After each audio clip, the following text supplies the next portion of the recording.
जय श्री राम। आज मैं राम मंदिर जन्मभूमि संघर्ष 1992 जब मुलायम सिंह यादव की सरकार थी, उस समय के संघर्ष के एक साक्षी से आपकी मुलाकात कराने जा रहा हूं। भाई साहब का परिचय है राजेंद्र कुमार जी शर्मा। यह आदर्श विद्या मंदिर बस्सी में पूर्व आचार्य रह चुके हैं। तो आज हम भाई साहब से कुछ राम मंदिर के बारे में जानेंगे कि इनका संघर्ष क्या रहा, कैसे इन्होंने राम मंदिर के ढांचे को गिराया, ये वहां के साक्षी थे। तो भाई साहब से हमारा पहला प्रश्न ये रहेगा कि भाई साहब का प्रारंभिक जीवन क्या रहा, आप कैसे जुड़े आदर्श विद्या मंदिर से?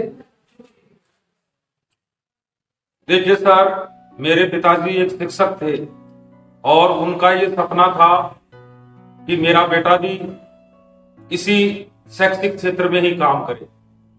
उनकी इच्छा को पूरी करने के लिए मैं बस्ती के आदर्श विद्या मंदिर में आचार्य के पद पर काम कर रहा था और उससे मेरे अंदर यहाँ शिक्षण कार्य करने के दौरान कुछ ऐसी गतिविधियां देखी गई तो मैं हिंदुत्व के प्रति, सनातन के प्रति मेरे दिल में एक ज्वार, एक उमंग उठ गई। भाई साहब से मेरा अगला प्रश्न है कि आपको सर्वप्रथम कब ज्ञात हुआ कि हमें राम मंदिर के प्रति संघर्ष करना चाहिए, कि वहां कोई विवादित ढांचा है? ये सबसे पहले कब ज्ञात हुआ आपको, किसके माध्यम से पता चला? जब 1992 में मैं यहाँ आचार्य था, उस समय कई शाखाओं में भी हम जाते थे और कई विश्व हिंदू परिषद, बजरंग दल इनके कार्यक्रम होते थे, तो वहां से मुझे प्रेरणा मिली। और विद्यालय के अंदर जो 89 में एक कार सेवकों पर गोली कांड हो गया, एक बहुत विध्वंस कार्रवाई की गई, जिसके लिए मेरे कहने के लिए कोई शब्द नहीं है। वहां खून की नदियां बहा गई। उसमें कोलकाता के राम प्रकाश कोठारी, शरद कोठारी, दो बंधुओं की, दोनों खास सगे भाई थे, उनकी मौत हो गई। और उनकी दोनों भाइयों की फोटो मैं यहाँ विद्यालय में जो कैलेंडर था उसके अंदर उनकी फोटो देखता था। तो मेरे अंदर भी एक ज्वाला पैदा हुई कि जो कोठारी बंधुओं का जो मिशन था, और वो चले गए, लेकिन इस अधूरे मिशन को हमारे को पूर्ण करना है। तो ये उस संदर्भ में मैंने एक संकल्प पत्र भी भरा था और उसमें मैंने कसम खाई थी कि मैं अयोध्या जाऊंगा और उस बाबरी ढांचे को हम ध्वस्त करके आएंगे, और मैं लौट करके ही जब आऊंगा कि जब ढांचा ध्वस्त हो जाएगा, अन्यथा मैं इस बस्ती की, इस विदा की नगरी की, इस धरती की मैं शकल भी नहीं देखूंगा। ऐसा प्रण लेकर के मैं अयोध्या गया। तो ये रहा आपको प्रेरणा दी इन सब चीजों ने। तो मैं ये जानना चाहूंगा कि आपका संघर्ष का पूरा वो प्रोसेस क्या रहा, कि आप कहां से कहां तक, किससे मिले, किससे जुड़े और कैसे वहां तक आप पहुंचे, ये मैं जानना चाहूंगा। नवंबर माह 1992 का समय था। उस समय हमने बांस को बस्ती, तुंगा, लालगढ़, गढ़, कानोता, काफी कस्बों में भी हम लोग गए। मेरे साथ कई राष्ट्रीय स्वयं सेवक संघ के बड़े पदाधिकारी भी थे और हम लोगों ने बस्ती के क्षेत्र से कुछ कलेक्शन धनराशि की भी व्यवस्था की कि जो लोग कार सेवा में नहीं जा रहे, अगर वो नहीं जाते हैं तो कोई जाना चाहता है, उनके लिए कोई अर्थ धन की व्यवस्था हो जाए। तो यहाँ की जनता ने भरपूर उसमें भी सहयोग किया, कुछ नुक्कड़ सभाएं की और एक देश में माहौल हुआ। उससे पहले भी जब शिला पूजन कार्यक्रम हुआ और उससे पहले धनराशि भी वहां भेजी गई थी, तो मैं कई कार्यक्रमों में इन्वॉल्व था। उस समय हमारे बस्ती आदर्श विद्या मंदिर के आचार्य जी थे मनोज शर्मा जी, जो बस्ती के ही हैं, वो तहसील के कार्यवाह थे, वो भी हमारे साथ रहते थे। तो भाई साहब, मैं ये जानना चाहूंगा कि वहां का 1992 में आप गए थे, तो वहां का आंखों देखा हाल जो हम हमारे जनता को बता सके, वो आपके द्वारा हम जानना चाहेंगे कि वहां कैसे गोलियां चली, कैसा आपका वहां संघर्ष रहा, कैसे आपकी लाठियां पड़ी, जो भी आप बताना चाहें वो आप बता सकते हैं। देखिए सर, मेरे ऊपर एक जुनून सवार था और 7 बजे मैं साइकिल से आदर्श विद्या मंदिर बस्ती में आया। इसी बिल्डिंग में ऊपर प्रार्थना हो रही थी। सबको यह पता था कि इस लड़के का बलिदान होगा 25 साल की उम्र में। तो कोई बस्ती के लोग भी नहीं आए थे हमें विदा करने के लिए। और जब मैंने ओजस्वीपूर्ण यहां से जाने से पहले 2 शब्दों का बोलने का मौका मिला, तो सारे आचार्य भाव विभोर हो गए कि अकेला राजेंद्र शर्मा यहां से जा रहा है। और एक गुड़ा कटला मुई के महेश चंद शर्मा जी यहां आचार्य थे, वो भी खड़े हो गए। उन्होंने जोर से नारा लगाया कि जय श्री राम, मैं भी जाऊंगा, मैं भी मरूंगा, राम लला हम आएंगे, मंदिर वही बनाएंगे। फिर तीसरा कार से तैयार हुआ महेश शर्मा, वो भी बस्सी का ही रहने वाला था, 8वीं का क्लास का छात्र था। उसको हमने समझा दिया, लेकिन वो उसकी जेब में 10 रुपए थे। एक जीप से लटक करके दौसा आदर्श विद्या मंदिर में पहुंच गया, जहां हम यहां बस्सी से कार से दौसा गए थे आदर्श विद्या मंदिर में। और हम 3 कार सेवकों के ऊपर, एक खानवागरी के माधव शर्मा जी वो हमारे ऊपर थे, और उनकी निगरानी में हम गए थे आदर्श विद्या मंदिर में। हम सब कार सेवकों को दौसा में भोजन कराया गया। एक पैकेट हमारे को साथ में ले जाने के लिए बोल दिया गया। उसके बाद में धूम धड़ाकों से दौसा की नगरी, बड़े बड़े प्रतिष्ठित लोग, डॉक्टर रामराय शर्मा विधायक जैसे लोगों ने और गणमान्य लोगों ने हमारे को मरुधर एक्सप्रेस से आतिशबाजी के साथ में राम नाम की चादर उठा करके और हमारे को अयोध्या की ओर अग्रसर कर दिया। मरुधर में हम जा रहे थे, मरुधर के अंदर वही रामधुनी, वही राम नाम का जाम, केवल एक सवार और कुछ कविताएं गाते हुए, कुछ ओजस्वीपूर्ण बातें बोलते हुए, कुछ नारे लगाते हुए हम ट्रेन में जा रहे थे। जैसे राम लला हम आएंगे, मंदिर वही बनाएंगे, सौगंध राम की खाते हैं, मंदिर वही बनाएंगे, तू कहता तेरी क्या औकात है, राम जी का काज है, वही राम जी का काज है, सभी करो कार सेवा, भक्त की आवाज है।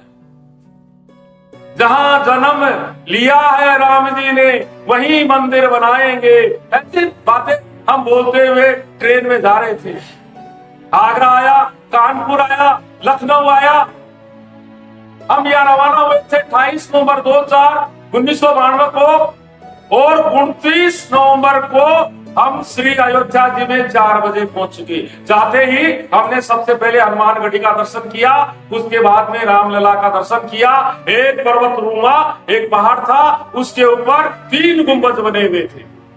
गुंबज दिखाई देने से ऐसे लगता थे कि जैसे कोई बाहर से देखते थे मस्जिद थी, लेकिन जब हमने अंदर जाकर के देखा तो वहां स्वास्थ्य के निशान, वहां बिल्कुल मंदिर जैसा ही था। सारी दीवारें, ऐसा कोई मस्जिद जैसा दिखाई नहीं दिया। रामलला के हमने दर्शन किए। बहुत लंबी लंबी 1-1 किलोमीटर तक लाइनें भोजन की लगी हुई थी, हमने भोजन किया। उसके बाद में हम दौसा जिले की तरफ से गए थे। वहां सरस्वती विद्या मंदिर में हमारे को वहां रुकने की जगह मिली।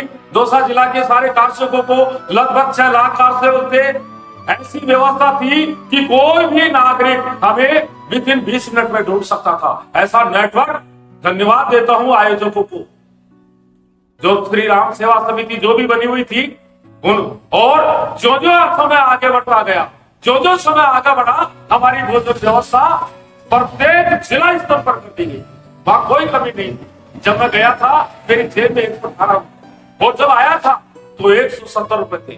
कारण कि वो माधव जी के पास में हमारी एक कारसेवक के 300 रुपए उनके पास राशि जमा थी, लेकिन उसकी कोई जरूरत नहीं पड़ी। हमारी इच्छा हुई कि किसी होटल में मिष्ठान खाया जाए, तो हमें तो लोग दाम के रूप में देखते थे, और वहां केवल 1 रुपए भी बड़ी मुश्किल से लेते थे। और हमें वहां वो नाश्ता जो भी व्यवस्थाएं होती थी, प्रतिदिन हम सरयू में स्नान करते थे, और लगभग 3000 मंदिरों में हमने दर्शन किए। 89 का वो मंदिर भी हमने देखा जहां कारसेवकों के ऊपर अंधाधुंध गोलियां चला दी गई, दोनों तरफ से रास्ता बंद कर दिया गया। जो प्रत्यक्ष रूपी, जो जिस साधु ने देखा था, उस साधु बता रहे थे कि यहाँ दमकल की गाड़ियों से ब्लड को धो दिया गया, और एक ट्रैक्टर ट्रॉली में कारसेवकों को भर करके सरयू के अंदर विसर्जित कर दिया। ऐसी दर्दनाक घटनाएं देखी थी, और उसी का ज्वार था हमारा। कारसेवकपुरम देखा, कारसेवकपुरम के अंदर वहां जो शिलाएं प्रत्येक गांव से गई थी, वो सुलह वहां सुरक्षित रूप से रखी हुई थी। वहां मंदिर, जो मूर्तियां का कढ़ाई का काम भी वहां चल रहा था। वहां बड़े बड़े लेखाधिकारी भी बैठे हुए थे, उनसे कोई भी कार सेवक पूरा एक एक रुपए का हिसाब किताब ले सकता है। इस तरह चलते चलते 6 दिसंबर आ गए। 6 दिसंबर को हम श्री राम जन्मभूमि की ओर गए। वहां जो मंदिर था उसके चारों तरफ घेरों में, राउंड में लगभग 6 लाख कार सेवक बैठे हुए थे। लगभग 11:50 का समय था। उस समय राम कुमार कोठारी और शरद कोठारी के माता पिता आ चुके थे। उनको जब देखे, कार सेवक बाउल हो गए और हो रहे थे। उनको देखते ही कार सेवकों का आक्रोश फूट पड़ा। और उसी समय 2 दुर्गा शक्तियों का स्पीच भी चल रहा था, रितंबरा, साध्वी रितंबरा और उमा भारती। उससे पहले अडवाणी जी भी बोले थे। राजस्थान से भी ललित किशोर चतुर्वेदी जी इस्तीफा दे करके गए थे, शायद वो चिकित्सा मंत्री थे। 11:50 पर कोठारी बंधुओं के माता पिता को देख करके कार सेवक आक्रोशित हो गए। अचानक पथराव हो गया और पथराव के बाद में 11:35 में पथराव हुआ। उस 11:50 पर कार सेवक अंदर एंटर कर गए। फिर रामलला की जो मूर्तियां थी उनको बाहर निकाल लिया गया सुरक्षित तरीके से और लगभग कार सेवा प्रारंभ हो गई। कार सेवकों के पास में कोई हथियार नहीं थे, कोई खेती फावड़े नहीं थे। कार सेवकों ने वही इंगलों को उखाड़ उखाड़ करके और उस मिशन में काम करना प्रारंभ किया। काफी कार सेवक घायल भी हो जाते थे, जिनको बार बार एम्बुलेंस हॉस्पिटल में श्री राम अस्पताल में ले जाया जाता था। पहला गुंबद 12:35 पर धराशायी हो गया। एक जोर से नारा लगा, जय श्री राम, हो गया काम। फिर कार सेवा चलती रही। 3 बजे दूसरा गुंबद ध्वस्त हुआ और तीसरे गुंबद में बहुत, जो मुख्य गुंबद था उसको तोड़ते समय बहुत समय लगा। कार सेवक भी थक चुके थे और लगभग 6 बजे तीसरा गुंबद भी ध्वस्त हो गया और एक नारा गुंजायमान हुआ, राम नाम सत्य है, बाबरी ढांचा ध्वस्त है। जब गुंबद टूटते नहीं थे, हम लोग जोश भरने के लिए कार सेवकों को उनको नारा देते थे, एक धक्का हो तो बाबरी ढांचा तोड़ दो। ऐसे पकड़ पकड़ करके हम शिलाओं को नीचे गिराते थे। मैं कार वहां एक ईंट भी लेकर के आया था, लेकिन दुर्भाग्य से वो ईंट कहीं इधर उधर हो गई। फिर हम रात को फिर 7:30 बजे तीनों कार सेवकों के साथ में मैं वापस पहुंच गया। तीनों गुंबदों को साफ होने के बाद में लेवल करके तुरंत वहां तिरपाल लगा दिया गया और वापस रामलला की मूर्तियां वापस रख करके रामधुनी का कार्यक्रम वहां चालू हो गया। रामायण वगैरह, शंख ध्वनि, घड़ियाल ये बज रहे थे, मैं आपको कल्पना नहीं कर सकता। उसके बाद में हमने अयोध्या वासियों से मिलन किया। अयोध्या में चारों तरफ लगभग 8 बजे दीपोत्सव चालू हो गया। दीपावली जैसे आतिशबाजी हो रही थी और उस जमाने में मोबाइल नहीं थे, नेटवर्क नहीं था, कुछ भी नहीं था। लैंडलाइन मोबाइल भी बहुत बड़ी मुश्किल से मिलते थे। केवल एक टीवी चैनल जरिया था। राष्ट्रीय समाचारों में हम खुद, मैं टीवी समाचार देख रहा था। सलमा फरीन उद्घोषिका थी, वो तीनों गुंबजों को दिखा रही थी क्योंकि देश की सुरक्षा को खतरा हो सकता है। गुंबज टूट गए, अब हम अयोध्या खतरे में आ गई। हम चारों तरफ से परेशान हो गए। कुछ कारसेवकों को वहीं रोक दिया गया क्योंकि पूरे देश में सांप्रदायिक माहौल खराब हो गया। चारों तरफ दंगे हो गए। कारसेवकों को कैसे सुरक्षित पहुंचाया जाए, वहां की सरकार को भंग कर दिया गया। कल्याण सिंह जी कल्याण करो की नारे गुंजायमान हो रही थी और तीनों गुंबद ध्वस्त होने के बाद में कल्याण सिंह जी राज्यपाल के पास में जाकर के उन्होंने त्याग पत्र दे दिया। लगभग 10 दिसंबर की बात होगी। उस समय फिर हमारे को अचानक निर्देश हुआ कि आप लोग सब रेलवे स्टेशन पहुंचिए और अपने अपने घरों की ओर गंतव्य स्थान की तरफ। हम ट्रेन में बैठ गए। ट्रेन रेलवे लाइनों के दोनों तरफ मिलिट्री रैपिड एक्शन फोर्स लगा रखी थी क्योंकि ट्रेनों पर पथराव हुआ था। कार सेवकों पर जो मुस्लिम आबादी रास्ते में एरिया थे वहां से हमारे ट्रेनों के ऊपर पथराव किया गया, लेकिन हमने शीशे बंद करके कैसे भी हम वहां से निकल गए। मथुरा आया और मथुरा हमने नारा लगाया कि अगली मुलाकात मथुरा में होगी, ये तो अयोध्या की झांकी है, मथुरा काशी बाकी है, अगली बार मथुरा में हम मिलेंगे। ऐसे करते हुए हम लगभग 3-4 बजे बस्सी रेलवे स्टेशन पर उतरे। उतरने के बाद में फिर हम घर की तरफ गए तो यहाँ पता चला कि यहाँ तो कर्फ्यू लग गया, सांप्रदायिक दंगे हो गए, पुलिस मुझे ढूंढती फिरती थी, जगह जगह दबिश देती थी, विश्व हिंदू परिषद पर बैन लगा दिया गया, बजरंग दल पर बैन लगा दिया गया। हम लोग संगठन का नाम बदल करके श्री राम सत्संग मंडल बना करके उसके अंदर हम भूमिगत होकर के काम, उस मिशन में काम करते थे। और लगभग पुलिस मुझे गिरफ्तार करने के लिए ढूंढती थी, लेकिन कोई भी कारणों से मैं गिरफ्तार नहीं हो पाया और हम लोगों ने काफी संघर्ष किया। मुझे आज बड़ी खुशी हो रही है कि जो सपना था, जो हमारा सपना था, अवध में राम आ रहे हैं। 22 जनवरी को एक ऐतिहासिक दिन आने वाला है। अब एक दीपावली नहीं, 2 दीपावली बनेगी। ये 22 जनवरी का एक ऐतिहासिक दिन है जब घर घर में रामलला आ रहे हैं, अयोध्या में श्री राम जी की स्थापना हो रही है। आपसे एक प्रश्न ये है कि जैसे कुछ विपक्ष के नेता, कुछ लोग ये कहते हैं कि ये राम के नाम पर राजनीति है, तो इसके पक्ष में आप क्या कहना चाहेंगे? कि कुछ लोग ऐसे कहते हैं कि राम के नाम पे राजनीति कर रहे हैं, राम मंदिर को एक राजनीति से जोड़कर देख रहे हैं। गलत, ये गलत बोल रहे हैं। हमारे प्रधानमंत्री जी के भी गलत बोल रहे हैं। जब मैं कार सेवक था उस समय बस्सी का, मैं बजरंग दल का संयोजक था, उस समय देश का प्रधानमंत्री जी वो जिला प्रचारक थे और उनका भी मिशन था। उन्होंने भी हजारों लाखों साइन कराए थे और कई लगभग शायद 1600 पता नहीं कितने गांवों में जनसभाएं की थी। तो भारतीय जनता पार्टी का ये एजेंडा था, इनके घोषणा पत्र में ये बिंदु था। तो ये सहयोग कर रही है। बाकी राष्ट्रीय स्वयंसेवक संघ, बजरंग दल, विश्व हिंदू परिषद, सनातनी, देश के प्रत्येक हिंदुत्व की ये देन है कि जो राम मंदिर बन रहा है, इसमें कोई राजनीति नहीं है। बीजेपी पहले भी थी, आज भी है और आगे भी रहेगी। उनका मिशन का एजेंडा था, उन्होंने दुख देखे हैं। आज मंदिर बन रहा है, इसके लिए मुरली लाल कृष्ण जी अडवाणी ने रथ यात्रा निकाली थी, तो समस्तीपुर में उनको गिरफ्तार कर लिया गया था। तो बीजेपी का तो ये मिशन था और उस मिशन में काम कर रही है।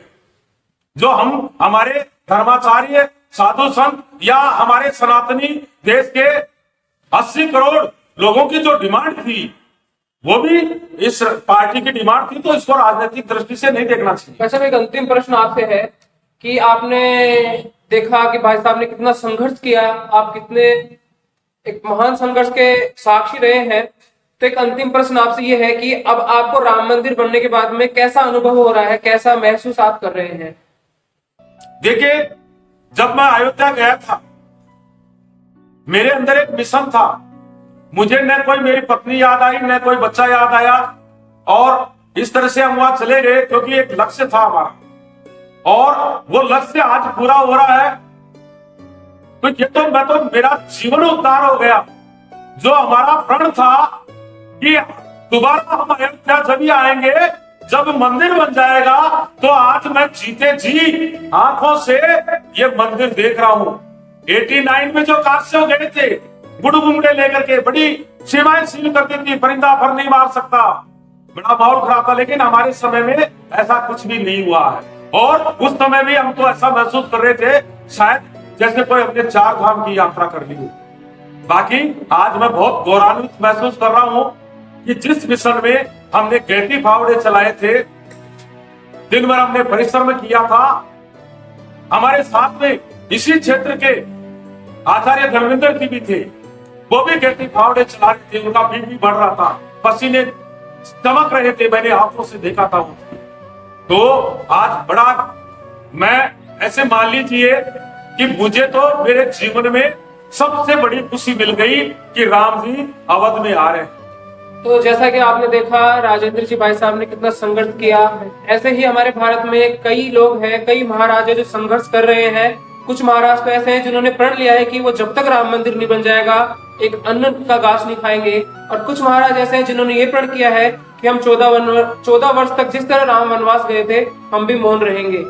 और भारत में ही नहीं, भारत के बाहर भी कई देशों में श्री राम को माना जाता है, श्री राम को पूजा जाता है। वहां श्री राम की मूर्तियां लगी हुई है हर जगह श्री राम। कुछ देश तो ऐसे हैं, कुछ आदिवासी जातियां तो ऐसी हैं जहां पूरे शरीर पर उन्होंने राम लिखवा रखा है। तो इसी तरीके से राजेंद्र जी भाई साहब भी एक उस संघर्ष के साक्षी रहे और आज इन्हीं की देन है कि राम मंदिर बनकर तैयार है।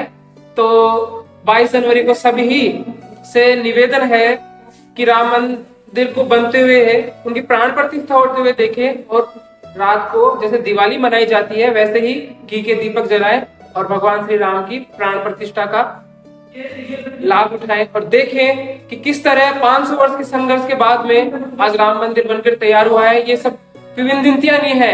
आप जैसे देख सकते हैं राजेंद्र जी भाई साहब को कि इन्होंने कितना संघर्ष किया, ये भावुक हो चुके हैं, हम भी भावुक हो चुके हैं इनकी बात करके।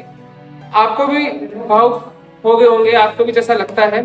तो आज के लिए बस इतना ही। बहुत बहुत धन्यवाद भाई साहब आपका समय देने के लिए। बहुत बहुत धन्यवाद। जय श्री राम। मैं भी आज गौरवान्वित हो रहा हूँ और मैं तो आप लोगों से ये निवेदन करता हूँ कि एक नई दीपावली हमारे जीवन में आ गई है और इस समय जो 140 करोड़ लोग हैं वो इस बात के साक्षी रहेंगे कि जब राम जी बना था उस समय हमने आंखों से देखा था। ये साक्षी रहेंगे, आगे आने वाली पीढ़ियां याद करेगी हमारे दादा बाबा जब जिंदे थे उस समय राम मंदिर बनेगा। इसलिए जश्न मनाइए, पटाखे छोड़िए, मिष्ठान बनाइए, घंटा घड़ियाल शंख ध्वनि पूरे देश को राममयी बना दीजिए। जय जय श्री राम। जय श्री राम।